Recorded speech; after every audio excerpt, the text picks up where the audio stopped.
Hey guys, welcome back to another video. So, long time ago I bought this monitor, which is the 49-inch Odyssey G9 non-OLED 244 hertz monitor. That was about 3 years ago, and then I bought right now a better monitor I just bought. But first, let's see what we got.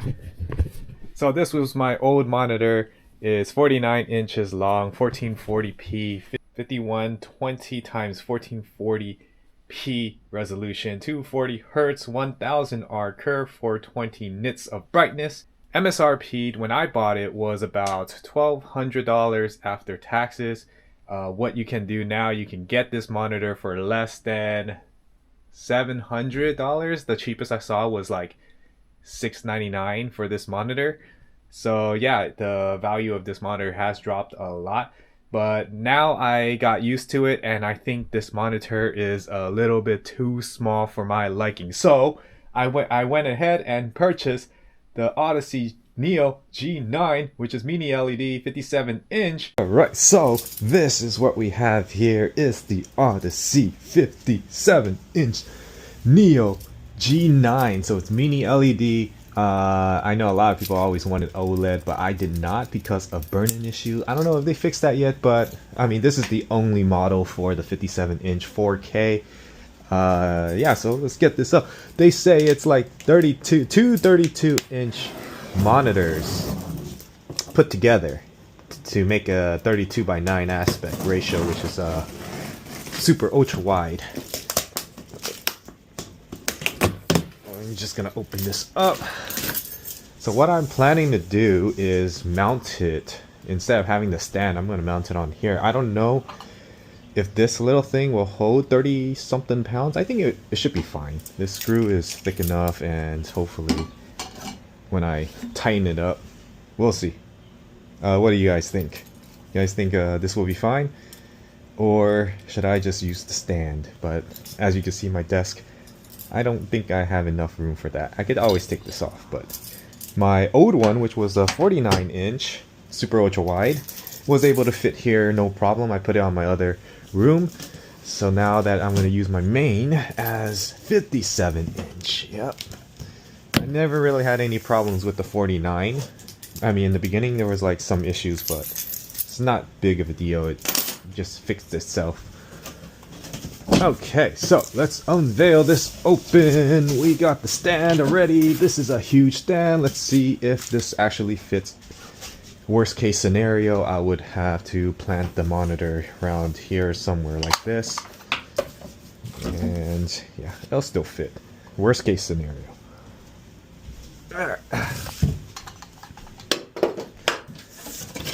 This is a beauty. We got our HDMI stuff.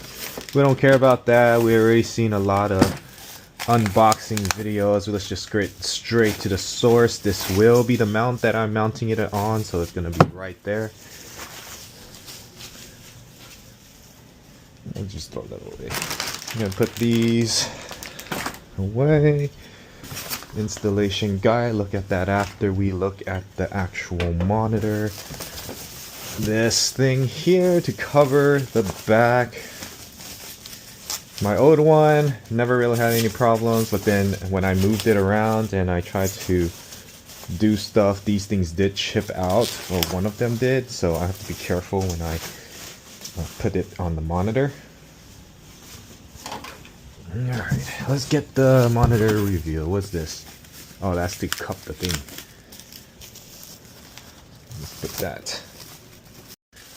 Unveil this beauty. This better be a 57-inch, right? It doesn't look 57, looks the same size. Let's see, manufacture date August 2, 2024, so it's just new. AC 300 watts, model number 57. Yep, it is 57. Alright, so what do we do first? Well, bam, right here. This is the 57-inch Odyssey Neo G9 mini LED monitor. It is 7680 times 21 by 2160 dual UHD. So basically it's 32 inches or 32 4K monitor put side to side. So you get just look at this. This is Black Myth Wukong, and I also purchased a new computer, which is over there. If you want me to do a review on that Legion Tower, which is a i9 14900KS with a 4080 Super, let me know, because that computer cost $2,000. But back to this monitor. Well, how much this cost me is about $1,200, so it's the same price as I paid for the old monitor back in 3 years ago. This monitor just released like 1 year ago, and it is now $1,200 after taxes. However, the MSRP of this monitor is $2,500, so yeah, that's why I got this. When I first bought this monitor, it did not look big enough. Like, I thought it was the same size, but as I got used to it, it actually is a lot bigger than my old monitor, even though I think the differences are subtle.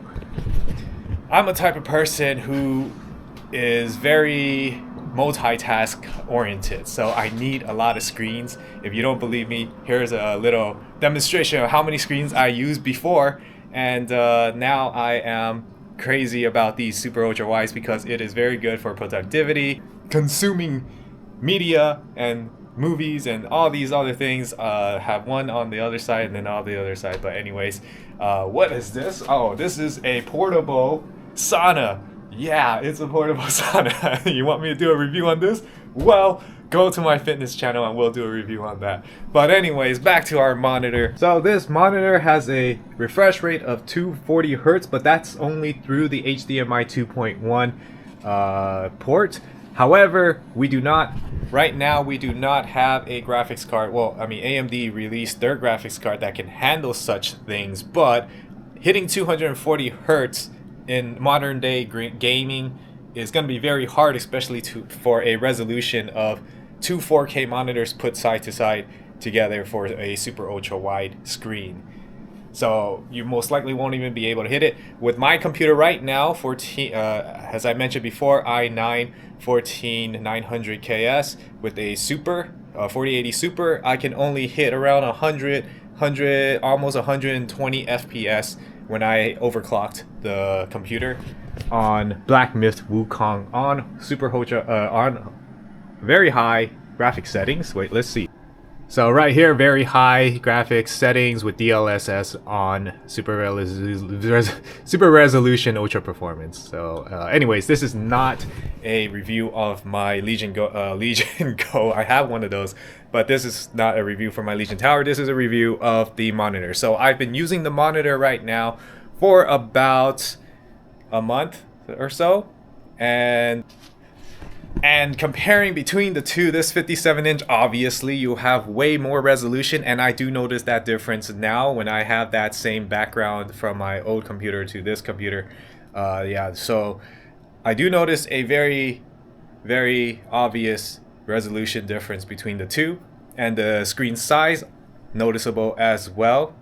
So everything that is bigger and better with this monitor over here is basically what you will get and you will kind of experience as well if you're moving from a 49-inch to the 57-inch. Some say it might be too big. Some people are saying the 49-inch is too big, but I think it's too small for me now that I outgrown it. And yeah, so I think the 57-inch right now is just perfect for me. I don't think I need to go any bigger. We'll see, but I do appreciate the higher resolution with this monitor.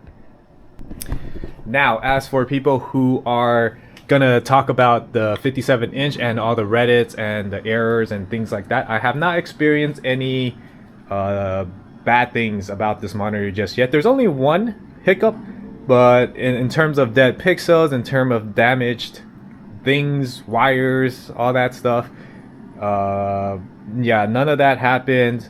I checked the pixels and they look all clear. I mean, there's no missing pixels.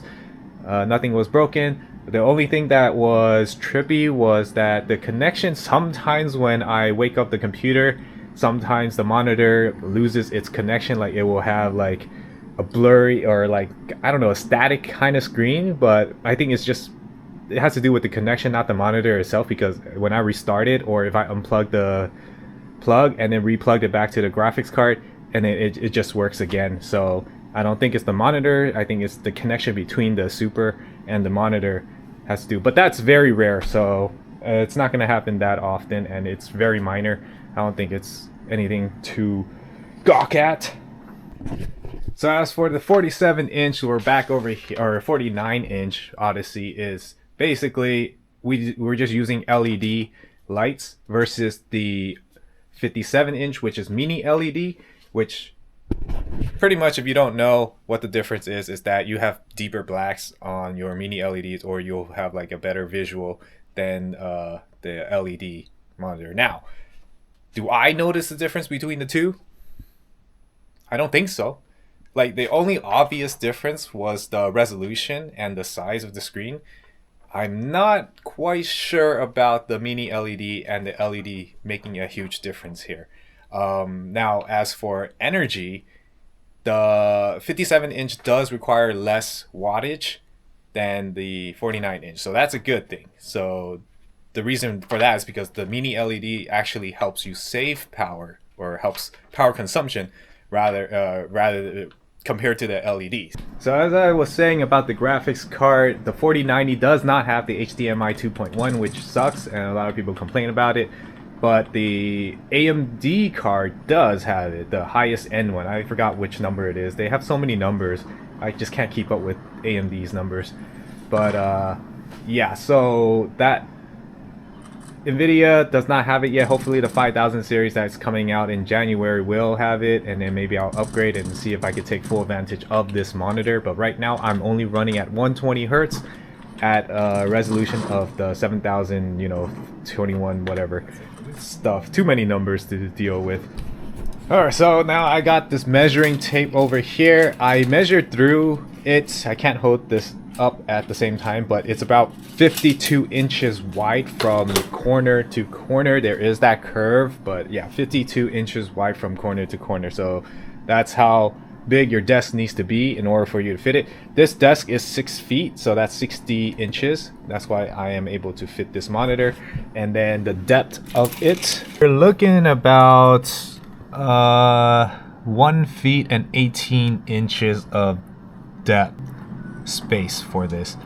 Yep, approximately a foot and 17, or that would be almost 30 inches of depth. And so I just recently found out that these monitors can be hooked up under the same graphics card, as in like you could split the screen if you have two different display ports that are connected to your graphics card. So basically, if you have a HDMI port connected to your GPU, and another HDMI port on the same monitor connected to the GPU again, so you have two connection of that GPU within one monitor, you can split screen one side for one part of the GPU and then another side to another. So for example, so basically what that means is that you could play a full screen game on your computer and it will just be full screen on one side of the monitor, and then the other monitor, or the other side of your screen, can be like your Twitch or YouTube video or whatever that you can have displayed on that side. So instead of running super ultra wide for the game, you can actually split those screens without, having a bezel between them. You have two separate monitors. So the 57-inch can do that, as well as the 49-inch can do that as well.